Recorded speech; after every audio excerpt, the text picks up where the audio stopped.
할렐루야! 오늘 은혜 받으실 하나님의 말씀은 이사야서 44장 28절의 말씀입니다. 이사야서 44장 28절의 말씀을 우리가 한 목소리로 합독해 보겠습니다. 고레스에 대하여는 이르기를 내 목자라 그가 나의 모든 기쁨을 성취하리라 하며 예루살렘에 대하여는 이르기를 중건되리라 하며 성전에 대하여는 내 기초가 놓여지리라 하는 자니라. 아멘. 오늘 저는 이 이사야서 44장 28절의 말씀을 가지고 하나님의 역사 가운데 이러한 제목으로 하나님의 은혜를 나누겠습니다. 우리는 하나님을 표현하고 하나님에 대해서 설명할 때에 하나님께서는 전지전능하신 분이시고 무소부재하신 분이시다 이렇게 표현을 많이 합니다. 좀 어려운 말이지만 하나님은 전지전능 모든 것을 아시고 모든 것을 하실 수 있는 분이고 모든 곳에 계신 분이다 이런 뜻입니다. 그런데 이 전지하다 하나님이 모든 것을 알고 계시다 라는 이것을 우리는 어떻게 알 수 있습니까? 그것을 우리가 알 수 있는 것은 바로 이 성경을 통해서입니다. 성경의 창세기부터 요한계시록까지 하나님의 말씀은 쓰여져 있는데 그것은 이 인류가 어떻게 시작을 했나서부터 이 인류가 어떻게 끝이 날 것인지까지의 정확한 하나님의 예언의 말씀이 적혀져 있는 것입니다. 그것을 우리가 보면서 하나님은 모든 것을 이미 다 알고 계시고 모든 것이 하나님 눈앞에 있구나 이렇게 알 수 있는 것입니다. 그래서 우리가 보통 철학자들이 이 기독교를 공격을 할 때에 하나님의 이 전지하심에 대해서 많이 논쟁을 일으켰습니다. 어떻게 하나님이 모든 것을 다 아신다면 과연 사람의 자유의지란 있을 수 있는 것인가 하면서 오늘 제가 이 색깔의 넥타이를 한 것이 저의 자유의지로 한 것이냐 아니면 하나님께서 이것을 맬 거를 알고 있었기 때문에 이것을 맨 것이냐 이렇게 막 공격하고 따지고 합니다. 근데 우리가 알아야 되는 것은 하나님은 시간 밖에 존재하십니다. 즉 하나님께서 빛이 있으라 당 하실 때에 하나님은 그 시간 밖에서 영원히 존재하신 그 하나님께서 시간의 시작부터 시간의 끝까지를 한눈에 다 보셨다는 것입니다. 하나님 모든 걸 다 아시는 거예요. 그렇기 때문에 하나님은 오늘 저에게 저의 자유의지를 주셨지만 하나님이 이 모든 것을 아시고 이 모든 역사 가운데 주관하시는 하나님이신 줄 믿습니다. 저는 어려서부터 좋아하던 이제 과목을 얘기를 해보라고 하면 저는 문과에 가깝기 때문에 저는 역사를 굉장히 좋아했습니다. 사회, 역사 이런 것을 굉장히 좋아했어요. 왜냐하면 어떤 재밌는 옛날 얘기를 듣는 것 같았습니다. 그래서 옛날에 우리 단군 할아버지부터 어떻게 시작을 해서 이제 고조선부터 시작을 해서 쭉 올라와서 어떤 식으로 나라들이 지어졌고 이런 것을 들으면 너무 재미있었어요. 그런데 한국의 역사만 이렇게 들어도 너무 재밌고 미국의 역사가 어떻게 시작하는지 이렇게 들어도 너무 재밌는데 이 역사를 쭉 돌아보면 이 역사 가운데 하나님께서 어떻게 일하셨는지를 보면 더 재밌을 수밖에 없습니다. 그런데 우리 아틀란타 순복음교회가 올해 시작하면서 함께 이제 성경 통독을 하고 있는데 이 성경 통독을 쭉 해가면서 우리 열왕기상하, 역대상하 지나서 에스라, 느헤미야 이렇게 지나서 이제 우리가 이제 에스더, 욥기까지 이제 이번 주는 갈 것입니다. 쭉 이렇게 가는데 이 사람들을 우리가 다 한 번씩은 들어봤어요.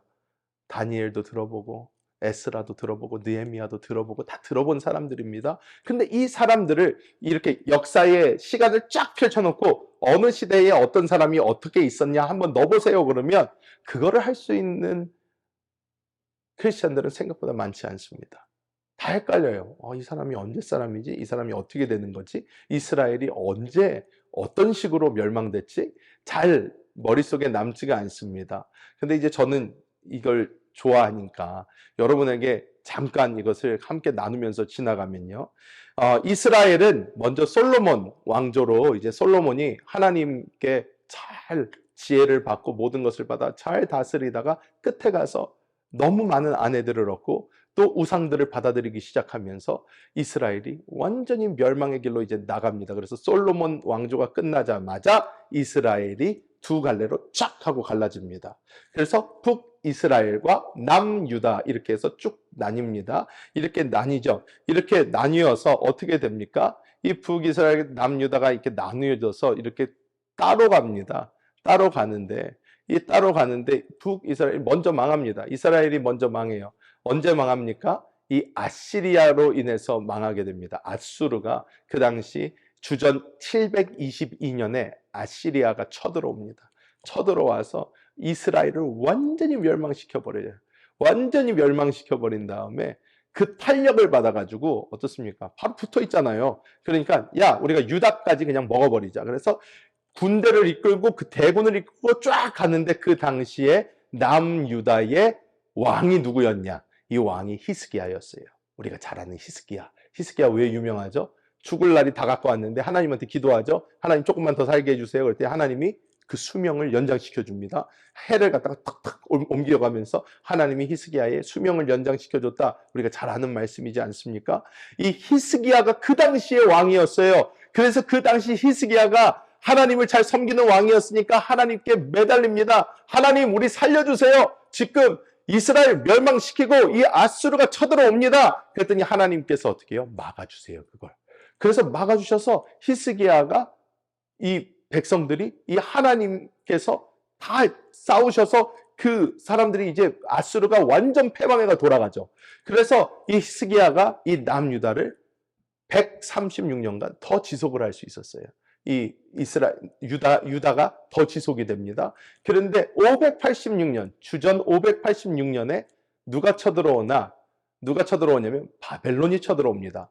바벨론의 그 당시의 왕의 이름이 느부갓네살입니다. 느부갓네살 왕이 자신의 막강한 군대를 가지고 유다를 들어와서 완전히 이제 성전도 다 허물어버리고 싹 초토화시켜버린 다음에 이스라엘의 왕족들과 귀족들을 싹 다 잡아가지고 바벨론으로 끌고 와요. 포로로 삼아서 쫙 끌고 옵니다.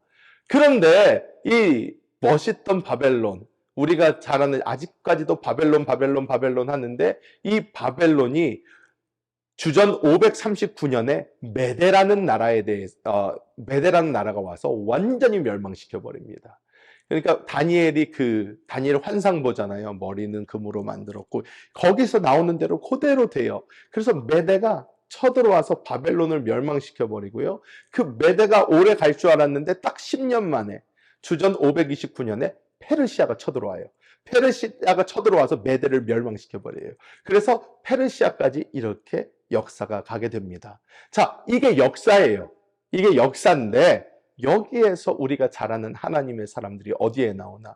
다음을 보면요. 이렇게 됩니다. 자, 바벨론, 느부갓네살이 쳐들어와서 포로로 끌고 간 게 누구예요? 다니엘이에요. 다니엘을 끌고 갔어요, 그때.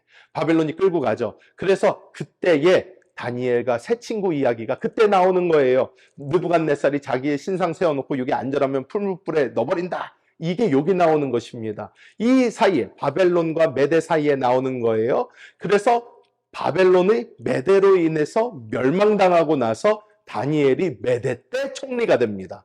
메대 때 총리가 되어서 다니엘이 사자굴에 던져진 게 메대 때 그런 거예요. 메대 때. 메대가 다스리고 있을 때 메대의 총리로서 다니엘이 있다가 기도하다가 사자굴에 던져지죠. 그 사자굴 사건이 메대에 있었어요. 근데 이 다니엘이 얼마나 대단한 사람이냐면 이 다니엘이 하나님을 그렇게 섬기고 그렇게 지혜와 계시가 충만한 이 사람이었더니 페르시아가 와가지고 메대를 쳐가지고 왕조가 바뀌어버렸거든요. 나라가 바뀌었어요. 이제 메대에서 세계를 다스리는 데가 페르시아로 바뀌었어요. 바사로 바뀌었단 말이에요. 바뀌었는데 그 바뀐 그 왕조가 누구를 데려다가 총리를 삼아요? 그 전 왕조였던 메대에서 총리하고 있던 다니엘을 데려다가 총리를 삼아요. 그러니까 이 다니엘이 어마어마했던 사람입니다. 그래서 이 메대에서까지 다니엘이 총리를 역임을 합니다. 그래서 다니엘이 총리를 하고 이제 여기서 페르시아로 바뀐 다음에 다니엘이 그때 죽어요. 다니엘이 그때 죽고, 자, 그래서 우리가 여러분이 보셨을 수도 있고 안 보셨을 수도 있는데 이거는 미국에서 세계적으로 되게 좀 유명했던 그 영화 하나가 있는데 300이라는 영화예요. 그 300, 그 스파르타. 이렇게 남자들 다 우퉁 벗고 이렇게 나와서 방패 이렇게 들고 창 들고 싸우는 거. 그 영화 나왔었잖아요, 옛날에. 그 300이라는 그 영화에 Xerxes라고 해가지고 그 왕이 나옵니다. 그 왕이 어느 나라 왕이냐면 페르시아 왕이에요. 페르시아 왕인데 이 페르시아 왕이 그때 스파르타와 싸우고 다른 데 다 싸우고 막 온 세계를 정복하러 다니다가 몇 번의 패배를 맛봐요. 몇 번의 패배를 맛본 다음에 다시 자기 나라로 돌아와서 있었던 왕비 폐위시킨 다음에 결혼한 게 누구냐? 우리가 잘 아는 에스더예요. 에스더. 에스더가 그때 그 왕하고 결혼한 겁니다. 그래서 우리가 이제 역사에서 이게 맞춰져요. 에스더가 그때 왕비였구나. 그때 이 사람이 존재를 했구나. 이렇게 알게 되는 거예요. 그런데 이 페르시아의 당시에 페르시아가 메대를 정복한 다음에 그 왕이 고레스 왕이에요. 근데 이 고레스 왕이 했던 일이 있습니다. 했던 일이 바로 이스라엘 예루살렘의 성전을 회복시키는 거예요. 고레스 왕이 했어요. 이 페르시아의 당시에 정복했던 그 왕, 고레스 왕이 그것을 칙령을 내립니다. 예루살렘 성전 회복시켜라 하면서 얘기를 합니다. 자, 그래서 오늘 이 멋있는 하나님의 이 역사 가운데 너무나 굉장한 사람들이 많이 등장하지 않습니까? 그런데 이 사람들이 이렇게 보면서 하나님께서 과연 우리에게 주시는 메시지는 무엇인지 우리가 함께 나눠보도록 하겠습니다. 첫 번째로 하나님께서 우리에게 말씀하시는 것은 무엇이냐면 역사가 하나님 손 안에 있다는 것입니다. 역사는 하나님 손 안에 있다는 거예요. 자, 이스라엘의 성전을 회복시킨 왕이 누구다? 고레스 왕이었어요. 영어로는 사이러스라고 부릅니다. 이 고레스 왕이 성전을 회복시키는데 이 고레스 왕에 대해서 오늘 우리가 어디 말씀을 읽었죠? 이사야서 말씀을 읽었어요. 이사야서 44장 23절의 말씀을 읽었는데 이 이사야는 언제 사람이냐? 남유다가 멸망하기 전 사람이에요. 고레스 왕이 태어나기 150년 전 사람이에요. 150년 전 사람이에요. 150년 전에 이사야가 하나님께 계시를 받아서 이걸 썼어요. 뭐라고 썼어요? 소름 끼치게 자세하게 썼습니다. 어떻게 썼습니까? 고레스에 대하여 이르기는 내 목자라 그가 나의 모든 기쁨을 성취하리라. 예루살렘에 대하여 이르기는 중건되리라 하고 성전에 대하여는 내 기초가 놓이리라. 성전을 완성시킨다고 안 그랬어요? 기초가 놓인다고 그랬어요. 왜? 고레스 왕이 칙령을 내려서 빨리 하나님의 성전 다시 회복해라 얘기를 해서 시작을 했는데 방해가 들어오죠. 방해가 들어와서 성전 건축이 멈춰지게 돼요. 기초만 놓입니다. 고레스 때에. 그런데 이 자세한 내용이 고레스라는 사람이 태어나기도 150년 전에 이사야 선지자에게 예언으로 왔던 거예요. 이걸 보면 우리가 뭘 할 수 있어요? 하나님께서는 모든 역사를 하나님께서 쥐고 계시다는 거예요. 모든 게 하나님 손 안에 있다는 것입니다. 그리스도 예수의 보혈로 하나님께서 우리를 씻으셨습니다. 우리를 하나님 자녀 삼아주셨어요. 우리의 이름이 하나님의 생명책에 적히게 됩니다. 하나님께서는 우리의 아버지가 되시고 우리의 모든 삶 또한 하나님의 손 아래 있게 됩니다. 하나님의 손 안에 있어요. 우리의 삶이 주님의 손 안에 있다는 것입니다. 이것을 통해서 하나님이 우리에게 말씀하시는 것은 무엇입니까? 하나님은요, 우리에게 말씀하십니다. 너무 걱정하지 마라. 염려하지 마라. 두려워 말라. 떨지 마라. 왜? 내가 너의 하나님이다. 하나님 말씀하십니다. 모든 게 하나님 손 안에 있어요. 지금 우리가 볼 때는 지금 이 사람들이 볼 때 어땠습니까? 포로 생활하고 있어요. 포로 생활하고 있는 때입니다. 아무리 다니엘, 이 유명한 사람들 포로예요. 포로의 삶을 살고 있고 지금 눈에 볼 때는 자신들의 나라가 회복될 기미가 보이지가 않습니다. 뭔가 좋은 일이 일어날 것 같지 않아요. 근데 저는 정말로 오늘 이것을 준비하면서 다시 한번 되게 감격스러웠던 것은요. 다니엘이 매일매일 뭐 했어요? 하루에 3번씩 하나님을 향해서 예루살렘 성전을 향해서 기도했어요. 하나님, 우리 성전 회복시켜 주세요. 하나님, 주의 성전이 다시 일어나게 해주세요. 하나님, 우리 이스라엘을 회복시켜 주세요. 하나님 하면서 평생 동안 기도했어요. 이 평생 동안 기도한 다니엘이 그래도 죽기 전에 왕의 이 칙령까지 보고 죽은 거예요. 성전 회복해라 하는 칙령까지 보고 죽게 해주세요. 하나님이 얼마나 감사합니까? 이 모든 것이 나의 생애에 어떻게 될지는 모르지만은 하나님께서는 어떤 하나님이시냐? 하나님께서는 역사를 주관하고 계시고 우리의 삶을 책임지시는 하나님이신 줄 믿습니다. 그래서 지금의 어려움, 지금의 어떤 것이 이렇게 되지 않을 때 우리는 그것에 좌절하고 있는 것이 아니라 그래도 역사는 하나님의 손에 있고 내 삶은 하나님의 손에 있습니다 하면서 우리가 나아갈 때에 하나님께서 영광 받으실 줄 믿습니다. 그리고 이 두 번째로 하나님의 이 사람들을 통해서 하나님께서 우리에게 말씀해 주고자 하시는 게 무엇인가? 이 사람들은 자기 중심이 아닌 하나님 중심의 삶을 살았다는 것입니다. 이 사람들은 자기 중심이 아닌 하나님 중심으로 세상을 살았습니다. 여러분, 이스라엘이 이 포로 생활을 한 것이 70여 년입니다. 70년. 70년 동안 이스라엘이 포로 생활을 합니다. 그런데 이 70년의 세월 동안 하나님께서는요, 다니엘, 에스라, 느헤미야, 에스더 이러한 사람들을요, 그 포로 생활하면서도 굉장히 높은 자리에 굉장한 요직들의 왕을 가까이 대변할 수 있고 어떻게 보면 히브리 민족의 역사를 바꿀 수 있는 그러한 자리에 하나님께서는 그들을 두셨어요. 그들을 두셨습니다. 이것만 해도 어마어마한 일입니다.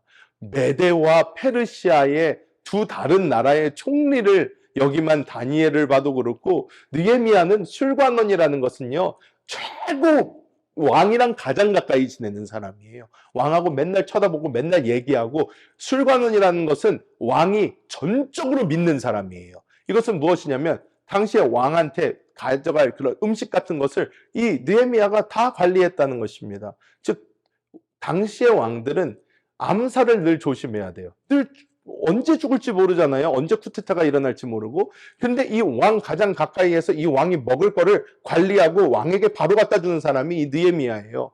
느헤미야를 그렇게 100% 믿은 거예요. 이런 사람들, 에스라, 왕한테 구하기만 하면 왕 다 해줍니다. 묻지도 따지지도 않고 야, 뭐 그거 필요해? 해! 하면서 막 열어주는 그런 사람이에요. 이런 요직에 하나님께서 하나님의 자녀들을 이렇게 두셨다는 거예요. 이런 자녀들을 주셨는데 이 사람들의 삶을 보면요, 신기합니다. 신기해요. 왜 신기한가? 이 사람들이 그렇다면 오늘로 얘기하면 최고의 권력, 왕 바로 아래에 있는 그러한 사람들인데 이 사람들이 자신이 가진 것에 안락한 삶을 누린 것이 아니라 이 사람들은요, 계속해서 어떻게 보면 고난의 길로 나아갔어요. 우리가 볼 때 좀 이해가 안 돼요.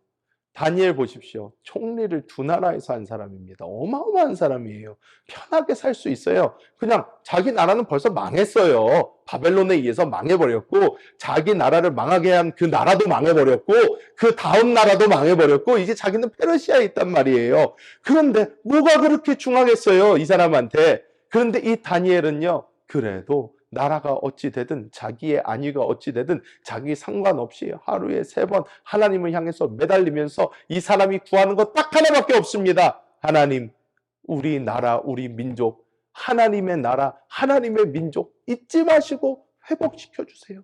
회복시켜 주세요. 다니엘 하나님의 나라만 바라보면서 계속 기도했던 거예요. 평생을 이 삶을 살았어요. 느헤미야, 에스라, 에스더 어떻습니까? 다 뭐 왕비고 다 위에 있는 사람들입니다. 이 사람들 그냥 자기가 있는 자리에서 잘 먹고 잘 살면 됐습니다. 뭐 사실 이 사람들이 뭐 그렇게 중요하다고 자기가 막 고생을 하겠어요. 그런데 에스라도 그렇고요, 느헤미야도 그렇고요.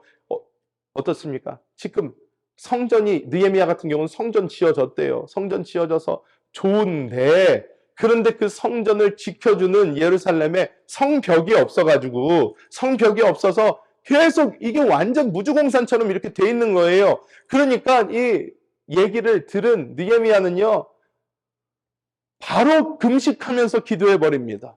자기는 왕 바로 옆에 있는 어떻게 보면 가장 측근인데, 자기는 정말 부귀영화가 자기 눈앞에 있고, 자기는 정말 왕궁에서 이렇게 살고 있는데, 그런데 자기의 그 이스라엘이 지금 그런 상황에 있다는 걸 들은 다음에는요, 이 사람이요, 식음을 전폐하고 금식하면서 기도합니다. 하나님, 약속하지 않으셨습니까? 약속하지 않으셨습니까?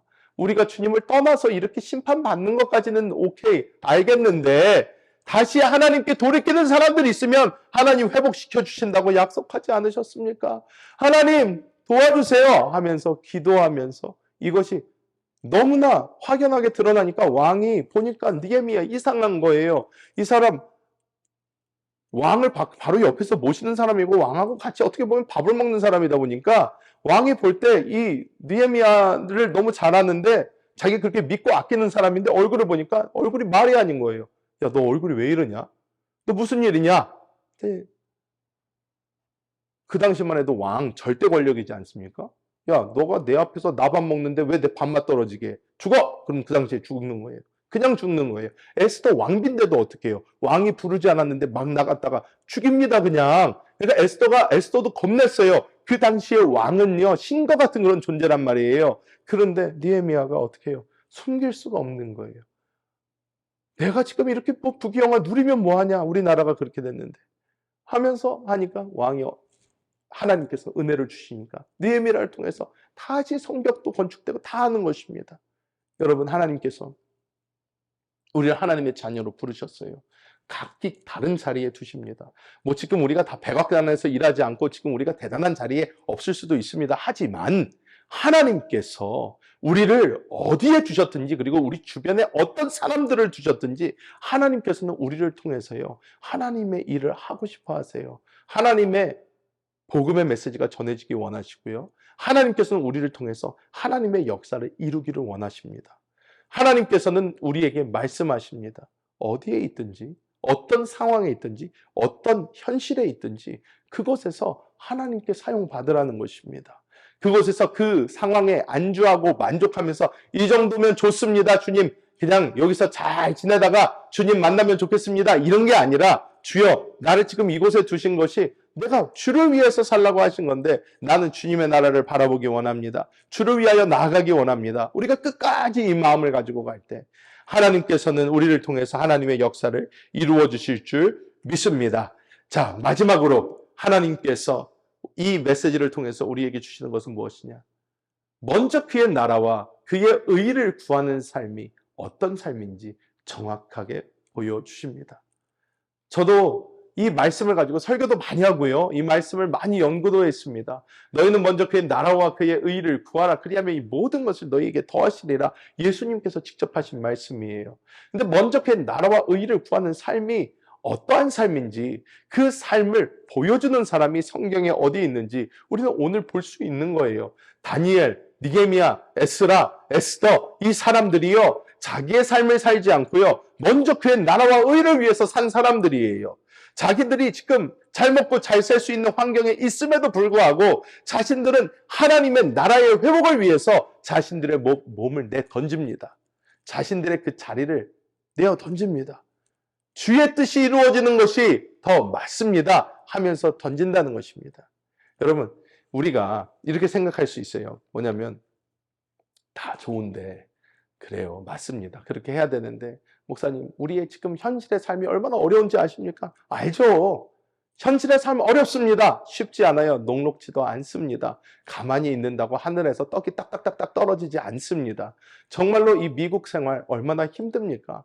이 이민자들의 생활이라는 것 자체가 정말 힘들고 고달픕니다. 저도 잘 알고 있습니다. 어렸을 때부터 많이 봐왔고 정말로 1세대의 희생을 통해서 1.5세, 2세들이 지금 어떠한 삶을 살고 있는지도 잘 보고 있습니다. 그런데 중요한 게 있어요. 이것은 무엇이냐면 우리의 마인드가 바뀌어야 된다는 거예요. 그 어떻게 바뀌어야 되냐면 우리는 보통 생각을 할 때에 내가 열심히 내가 일하는 것을 생각을 합니다. 심은 대로 거두는 법칙이 있고요. 심은 대로 거두는 법칙이 있지만 하나님께서 우리에게 은혜를 주지 않으시면요, 심어도요 거두지를 못해요. 밭에 아무리 열심히 심어도요 하늘에서 비가 오지 않고 햇볕만 내리쬐면 다 죽어버립니다. 내가 아무리 열심히 노력을 해도 하나님께서 역사해 주지 않으시면 우리의 삶은 소망이 없어요. 희망이 없어요. 내가 그냥 열심히 한다고 되는 세상이 아니라는 것입니다. 그런데 하나님께서는요, 우리에게 다른 패러다임을 던져주세요. 어떤 패러다임이냐? 너가 열심히 하면 내가 도와주겠다라는 패러다임이 아닙니다. 하나님께서 오히려 정반대를 얘기를 하세요. 먼저 그의 나라와 그의 의를 구하라. 이것은요, 뭐 다른 거 다 때려치고 이거 먼저 뭐 교회 먼저 열심히 나오면 내가 다른 걸 잘해주겠다. 아니에요. 아니에요. 이것은요, 우리의 삶의 패러다임이 바뀌는 거예요. 우리의 삶의 우선순위가 바뀌는 것입니다. 즉, 내가 나의 있는 환경과 내가 있는 상황에 상관없이 내가 하나님의 나라를 나의 우선순위로 삼고 살기로 결단을 하는 거예요. 내가 주의 나라를 위해서 나는 사는 것이다. 나는 이 땅에서 하나님의 나라를 위해서 사는 것이 나의 삶이다. 라는 것을 우리가 받아들이는 것입니다. 그리고 그것을 향해서 나아가는 것이에요. 다니엘이 살았던 것처럼, 에스라가 살았던 것처럼, 느헤미야가 살았던 것처럼, 에스더가 살았던 것처럼 우리는 우리의 상황과 환경과 상관없이 우리는 주의 나라를 먼저 위해서 달려가기로 결단하고 나아가는 그것이 하나님이 원하시는 삶인 줄 믿습니다. 여러분, 그런데 너무 재미있는 것은 무엇입니까? 그 사람들, 제가 지금까지 얘기했던 다니엘, 느헤미야, 에스라, 에스더, 이 사람들의 삶이 너무나 힘들었나요? 그렇지 않아요. 그렇지 않아요. 이 사람들은요, 오히려 승승장구했습니다. 승승장구하고 하나님께서 책임져 주셨어요. 왜? 이들의 삶 자체가요, 먼저 그의 나라와 의를 구하는 삶이었어요. 나머지는 하나님 다 책임져 주셨습니다. 나머지는 하나님이 다 책임져 주셨어요. 이 사람들의 삶이 하나님이 책임지시는 삶이 됐다는 것입니다. 제가 전에도 말씀을 드렸지만 우리는요, 이 신앙생활을요, 로맨틱하게 좀 해야 됩니다. 하나님이 내가 하나님이 주시는 복을 받고자 먼저 그의 나라와 의를 구하는 게 아니라요, 내가 하나님을 사랑해서 그의 나라와 의를 먼저 구하면서 살았더니 나중에 다 지나고 보니까 모든 것이 하나님의 은혜요, 모든 것이 하나님의 손길이었고 모든 것을 하나님이 부어주셨습니다. 간증할 수 있는 이러한 삶이 진정한 우리의 삶인 줄 믿습니다. 여러분, 말씀을 맺도록 하겠습니다. 하나님은 하나님의 역사를 이루어 가십니다. 이것을 우리가 원하든지 원하지 않든지 하나님의 역사는 이루어집니다. 중요한 것은 하나님의 역사가 이루어질 때에 우리가 그 나라와 그의 의를 구하는 삶을 살아서 우리가 그 하나님의 역사 가운데 있을 것인가? 아니면 나는 그냥 내 이 땅의 삶을 바라보다가 그냥 나 스스로의 삶을 살다가 그냥 갈 것인가? 이것이 차이라면 차이입니다. 우리는 이 땅에서의 한 번의 삶을 삽니다. 우리는 다 주님 부르실 때 가야 합니다. 그런데 우리가 주님 부르실 때, 주님 앞에 섰을 때에 너는 이 땅에서 무엇을 위하여 살았냐 하고 주님께서 물어보실 때에 나는 이 땅에서 저는 하나님께서 나에게 주신 가족을 위하여 나에게 주신 것을 지키기 위하여 열심히 살았습니다 했을 때 하나님께서 과연 우리에게 잘했다, 착하고 충성된 종아 하실까요? 우리는 하나님께 나아갔을 때 하나님, 저는 이 땅에서 정말 주님을 사랑함으로 주의 나라를 위해서 살았습니다. 내 평생 소원은 주님의 나라였고 나는 주의 나라, 주님의 의를 위해서 이 땅에서 살았습니다. 하나님의 나라가 임하는 것을 보는 게 제 꿈이었고 주님 다시 오실 길을 예비하는 게 저의 사명이었습니다. 저에게 자녀도 주시고 저에게 이것저것 다 주셨지만 주님, 그것들보다 저는 주님을 위해서 살아서 저는 너무 행복했습니다 하는 것이 우리의 고백이 되어야 될 줄 믿습니다. 여러분, 우리에게 하나님께서 다 기회를 주십니다. 기회를 주시고 하나님께서는 우리에게 말씀하십니다. 어떠한 삶을 살 것인가? 하나님의 역사 가운데 있을 것인가? 주님께서 말씀하실 때에 아멘, 내가 주님의 그 역사 가운데 있겠습니다. 내가 주를 위해서 나아가겠습니다. 고백할 수 있는 우리 모든 성도 여러분 되시기를 예수님의 이름으로 축복합니다. 기도하겠습니다. 하나님, 주님의 놀라우신 그 은혜를 감사합니다. 하나님께서 저희를 주의 전으로 이렇게 불러주시고 하나님께서 모든 그 역사 가운데 주가 되심을 보여주시며 하나님께서 먼저 그의 나라와 의를 구하는 삶이 어떠한 삶인지 우리 믿음의 조상들을 통하여 보여주심을 너무나도 감사합니다. 아버지, 우리의 이 땅에서의 삶이 쉽지도 녹록하지도 않지만 하나님, 우리가 우리의 인생의 패러다임을 확실히 변화시켜서 나를 위한 삶, 나의 안전을 위한 삶, 나의 안녕을 위한 삶이 아니라 주여 주님을 위한 삶, 주의 나라를 위한 삶, 주의 나라를 구하는 그 삶으로 우리의 삶을 변화시켜 가기 원합니다.